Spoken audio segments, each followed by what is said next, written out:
I remember the day like a photograph. The light was thin and slanted. Autumn dust hung in the air, and the schoolyard smelled like cut grass and spilled juice boxes. It should have been a normal Wednesday. Drop off, a quick kiss on the forehead, a wave, and then the car disappearing into traffic. Instead, what happened twisted that ordinary morning into a story the whole neighborhood would whisper about for months. My daughter had always been smaller than most kids her age, but she moved through the world like she owned every inch of it. She kept her hair cropped short so it wouldn't get in her face during training. She carried a worn Karate gym bag that had seen more victories and scraped knees than toys. When she laughed, other people's faces shifted as if somebody had tuned a radio to a brighter station. Her name was Mia, and she was my heart, walking outside my body. Mia wasn't just good at karate. At 12, she was the state junior champion in her weight class. People assumed that meant she was loud or showy, but Mia's victories came from a stillness inside her that more resembled meditation than bravado. She had an old sense about her, like someone who'd lived 10 lives and learned to take measured breaths. The HOA had never liked me. It started with small things, the way my recycling bin sat at the curb, a complaint about the color of paint. I chose someone TSK'd skiing about a garden gnome that, in my defense, had been there since the previous owner. HOA meetings became passive-aggressive performances. Their president, a man named Gerald, had a knack for making rules sound like morality. He wore crisp shirts and a smile that could pass for sweetness if you squinted. The more he controlled, the more he believed his own sermon.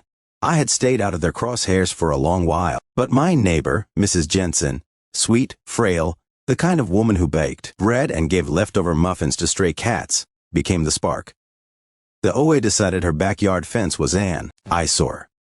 They sent notices with official fonts and cold deadlines. She fought back with letters and teary appeals, but the HOA had the paperwork and the power to make rules feel like law. On the morning that changed everything, Mia had a smile that was half sun and half secret. She'd woken up early to practice forms before school, and when I kissed her, her neck smelled of peppermint from her toothpaste, and her breath was still soft from sleep. We argued gently over the right socks for a tournament day, neither of us winning.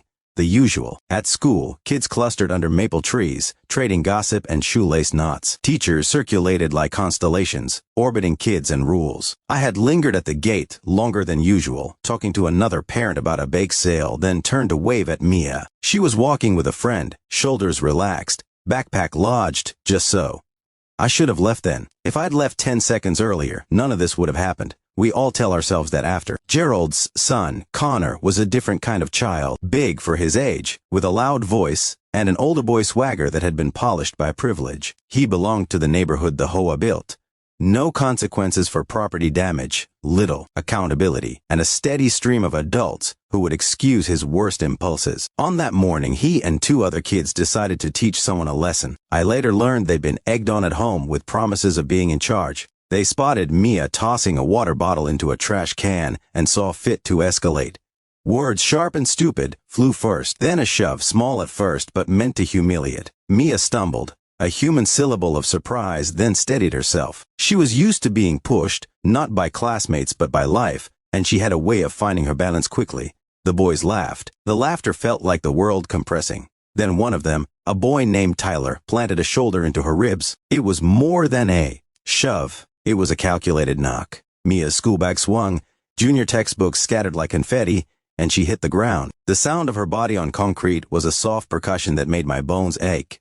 Time telescoped. Faces stretched into slow frames. Teachers rushed. The boys sprinted like their sneakers were on fire. I reached the gate in 3 strides. Before me, Mia lay on the ground, winded and small and furious in the most focused way. Fear wanted to arrive first, but there was also a white-hot something that made my throat go dry, protective instinct threading into clarity. My brain filed the scene. Mia on the ground, 3 kids running away, kids pointing, the playground slice of chaos. A teacher scooped Mia up, checking for blood, for broken bones.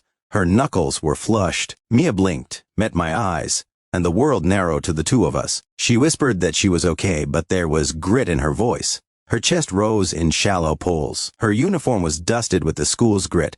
Her knee grazed. Someone had recorded the whole thing on their phone, like documentary footage for a new kind of cruelty. We brought her to the nurse's office. Her face was the same as always, honest, sharp, but her hands trembled like small birds. They cleaned her cuts, applied ice, and called us to the principal's office. I sat across from Principal Harrow, whose tie was a knot of demeanor and disappointment. He listened, then sighed, then told us that the boys involved were from families with HOA clout. The implication was a sentence in itself. He asked us to file a report, to call the police if we wanted. The way he spoke suggested that paperwork was the limit of his power.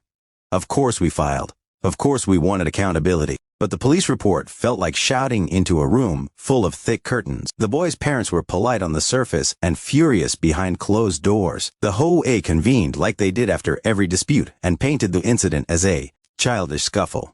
Witness accounts were skewed, statements phrased to soften rough edges. Gerald called for calm and restraint.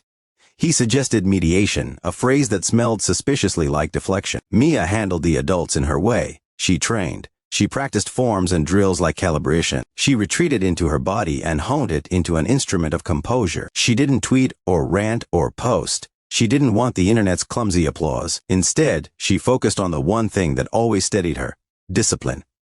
A week passed. The boys still strutted like peacocks around corners, daring anyone to say the right thing. The HOA sent out a newsletter about community calm, about working together, and tucked the incident into a paragraph about youthful indiscretions. Their tone implied authority, like they had the power to clean the truth with grammar. One afternoon, the HOA board announced it would host a neighborhood safety demonstration at the community park. The invite was broad, promising talks about bully prevention and conflict resolution. The timing felt like theater. The announcement was plastered on the HOA's bulletin board, and everyone in the cul-de-sac received a polite email. They called it an opportunity for healing. We went. Mia walked beside me under the hot sun. She wore a plain t-shirt and her championship medal tucked into the bottom of her bag because she insisted on always carrying a reminder of what she had earned through sweat. People clustered in folding chairs, clutching iced tea and peering like jurors. Gerald stood at the podium, a figure of composure, and introduced a counselor who spoke about mediation and the importance of listening. It felt like a sermon from a pulpit built of vinyl. After the speeches, Gerald announced there would be a demonstration to showcase how the community could handle conflicts. He called forward a group of teens and asked them to act out a scenario. My stomach tightened. The boys that had attacked Mia were there, pretending to smile. Connor sat with his arms folded, radiating entitlement. Gerald then, with a flourish, asked volunteers to show how to de-escalate. Mia's hand rose before I had time to think. It surprised me, and it surprised everyone. She stepped forward with a calm that felt like a bell. The demonstration began awkwardly. False apologies, forced hugs, until Gerald suggested a role play, where someone would shove another person, and then the group would show non-violent ways to respond. They chose Mia as the victim, then selected Connor and his friends to act as the ones doing the shoving. I remember the sun catching on someone's sunglasses as the reenactment began. It was supposed to be symbolic, a lesson in restraint. But the boys hadn't rehearsed empathy. They hadn't been coached in humility. In their minds, the idea of a stage shove must have felt like permission. Connor stepped forward with a grin and shoved Mia. It was a theatrical push meant to be harmless. Mia's body had a memory of a previous strike. Reflex threaded with training snapped into place. Instead of crumpling or performing the polite victim, she turned with the practiced economy of someone who knows where strength lies. Her response was surgical. A tuned, controlled technique that neutralized force without escalating. She didn't strike to hurt. She didn't scream. She used an open palm to redirect Connor's balance, a foot placement that unmoored his base, and a gentle sweep that sent him stumbling to the grass in a way that looked like ballet and consequence. It was precise. It was legal in every sense the law could understand and moral in a clearer way. The crowd gasped. Gerald's face was a slow shutter closing. Connor hit the ground hard enough to make sound, but not enough to injure. He looked up stunned, more embarrassed than bruised. The other boys froze. For a moment the world held its breath. Then someone started to laugh, a thin, nervous sound, but it wasn't the bluster of mocking. It was the crack of exposure. What followed was sudden and then inevitable. Parents rushed forward, some angry, others protective. Gerald demanded an apology. Connor's mother shrieked that Mia had assaulted her son. Words ricocheted, accusations flew. But in the awkward center of the storm, Mia stood like a rooted tree. She handed back the brief power she had been forced to use with measured words. She said she had not come to humiliate or harm anyone. She said she had only shown what was necessary when someone threatened another. She said the boys had used her as a joke, a prop, and she refused to be a punchline.